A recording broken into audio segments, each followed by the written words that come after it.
So मित्रांनो आपण continue करूया.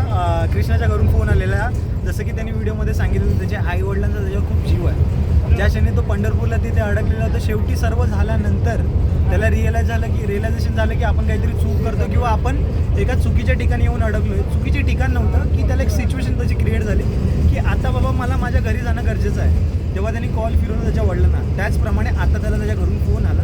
एवढे आपुलकीचं नातं असतं प्रत्येक पाल्याचं आपल्या पालकांसोबत.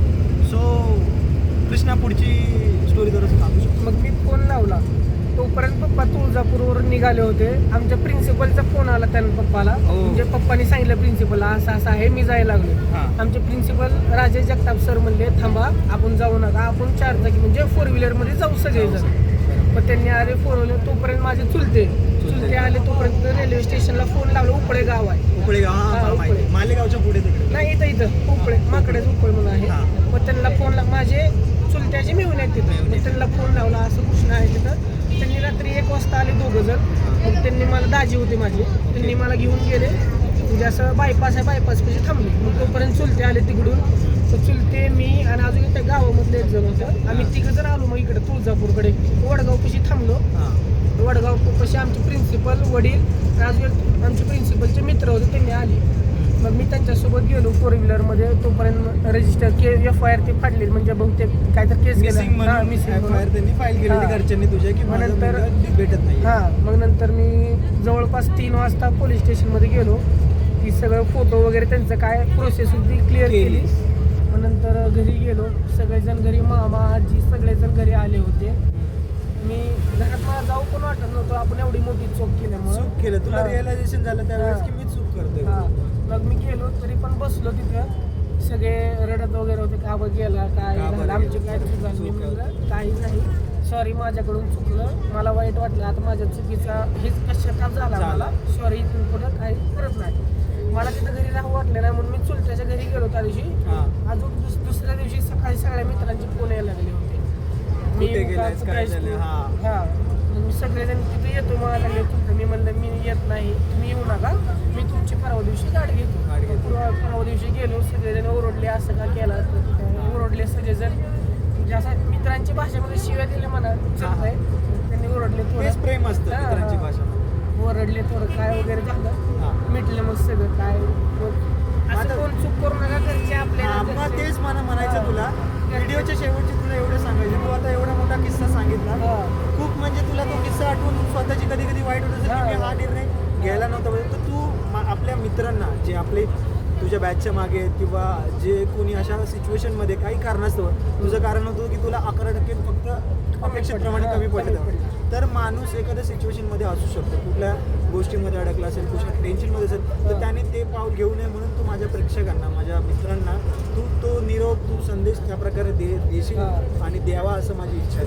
तर तू सगळ्यात पहिल्यांदा घरच्यांना आपण काय सांगू शकत नसतो, म्हणजे असं डायरेक्टली बोलू शकत नसतो आपण. घरचे म्हणजे आपल्याला आपली चुकी ओरडतात ते आपल्याला माहीत असतं. सगळ्यात पहिल्यांदा आपल्या जवळच्या मित्राला सगळं शेअर करा. काय असेल ते, आपली चूक झाली असेल, काय वाईट वाटत असेल, मित्राला शेअर केला मन हलकं होते. बरोबर.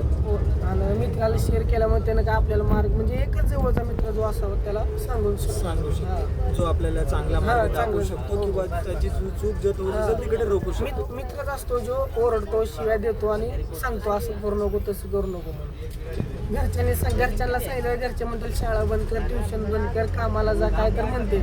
मित्र असं सांगू शकतो. म्हणजे तुमचं कुठल्याही परिस्थितीमध्ये असल्यानंतर तुमचं फर्स्ट फोकल पॉईंट म्हणजे पहिल्या सर्वात जवळचा व्यक्ती ज्याला तुम्ही शेअर करू शकतो, जो कधी तुम्हाला तुमच्या त्या गोष्टीवरती रिॲक्ट नाही करणार. चुकीचं असेल तर तुम्हाला समजून सांगेल, बरोबर असेल तर तुमच्या सोबत उभा राहील. तर जसं कृष्णाने सांगितलं, तर कृष्णाचं सांगायचं हेच अर्थ आहे. जसं कृष्ण तू सांगू शकतो त्याच्याबद्दल.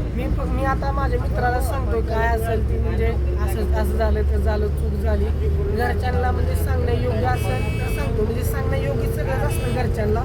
सांग असं बाहेरच्या गोष्टी काय सांगू शकत नाहीत ना आपण घरच्यांना, डायरेक्टली बोलू शकतो. तर या ब्लॉगच्या शेवटीला मी तुला हेच माझ्या प्रेक्षकांना, मित्रांना हेच विनंती करायला सांगेल की तुम्ही कुठल्याही सिच्युएशनमध्ये असाल तर चुकीचं पाऊल टाकण्याआधी 100 वेळा आपल्या फॅमिलीचा विचार करा, आपल्या मित्रमंडळींचा विचार करा. तूच तुझ्या व्हॉइसमध्ये तुझ्या प्रेमळ भाषेमध्ये सांगशील खूप चांगलं. काही चांगलं काम करत असाल, वाईट काम जरी करत असाल, बरं आता व्यसन जर कोण करत असेल, पहिल्यांदा आपल्या आईवडिलाचा चेहरा समोर घ्या. काही व्यसन करत असाल तर पहिल्यांदा चेहरा समोर घ्या. चांगलं काम जरी करत असाल तरी चेहरा समोर घ्या.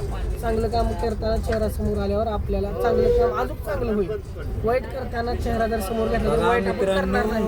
सहज झालेला मित्र, त्याची केवढे मोठे विचार आहेत, केवढे मोठे त्याची विचार करण्याची कुवत आहे. आज तो 12वीला आहे, पण आज मला लाजवेल असे त्याचे विचार आहेत. खूप प्रेरित झालो मी माझ्या मित्र कृष्णाकडून, आणि हा असा मित्र मिळवण्यासाठी खूप म्हणजे काय सांगू, जो ह्याचा खरंच सिरियस मित्र असेल, जिवलग मित्र असेल, त्याला धन्य मानतो ज्यांनी जेव्हा साथ दिली. आणि मी पण अशी आशा करतो की मी पण कृष्णासोबत एक मित्र म्हणून सोबत उभा राहील, आणि तो पण माझ्या अडचणीत नेहमी माझ्यासोबत उभा राहील. कृष्ण जर व्हिडिओची शेवट एक संत तुकाराम महाराजांच्या अभंगांशी करशील अशी मला अपेक्षा आहे. जर नसेल किंवा 4 शब्द तुझ्या आवडीचे काय बोलायचे असेल तुला तर हे गाडी ठीक आहे मित्रांनो, थँक्यू. भेटू परत एका नवीन मित्रासोबत.